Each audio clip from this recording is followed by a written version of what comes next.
jam band? Or? Yeah, it is, depending on who's in it, because that's very much a stew of its ingredients.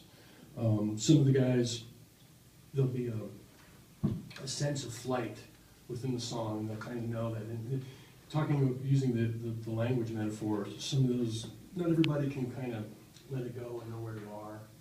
Right. And so there's a couple of guys, when we have them in the lineup, that it can take off. Other times it's more of a straight bluegrass thing. And it depends on who's in the lineup. So it's an element of trust. It is. And knowing the format, and then also being able to trust your players to not only to leave but to come back. Know where everyone is. When to come back. And when, yeah. Yeah. Which is kind of neat. Yeah, it's exciting. It is exciting, but it drives me crazy sometimes. Sure.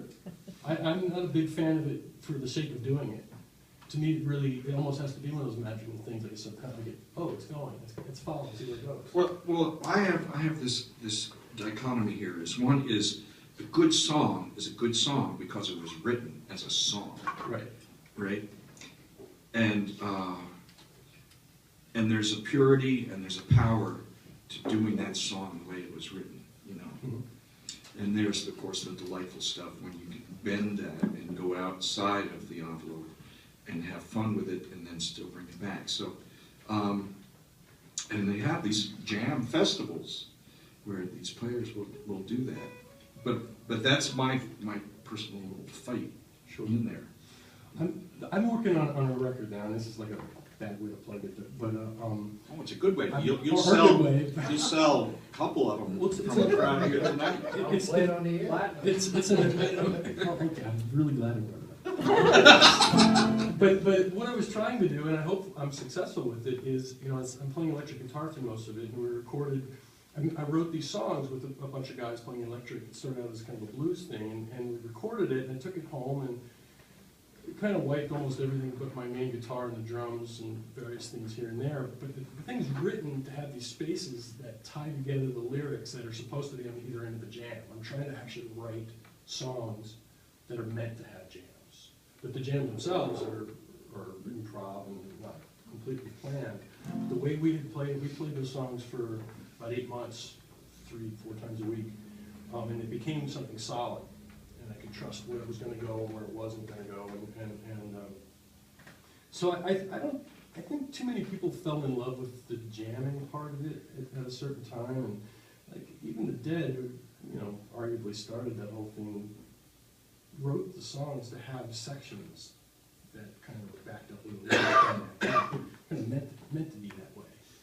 And it's always fun to, especially when we're hanging with the Crack Babies, the guys when I moved in town here, and they were hanging on was Barnaby's farm. I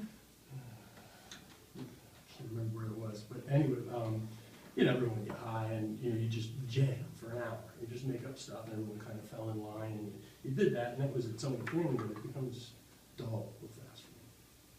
It's funny because I did my kids' album, you know, and I had these songs, and I went through it, but I add jams at the end because I felt that the kids will be up dancing.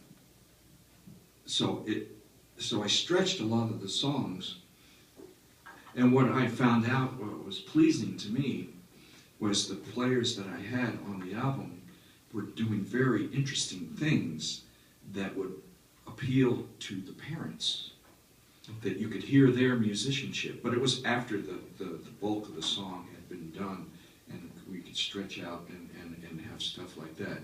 So, but that was kind of interesting coming from the kids' perspective. They're up dancing, you know, stretch the song, let them dance, you know, and also fill out the album in a way. What do you guys want to do? Do you have any questions?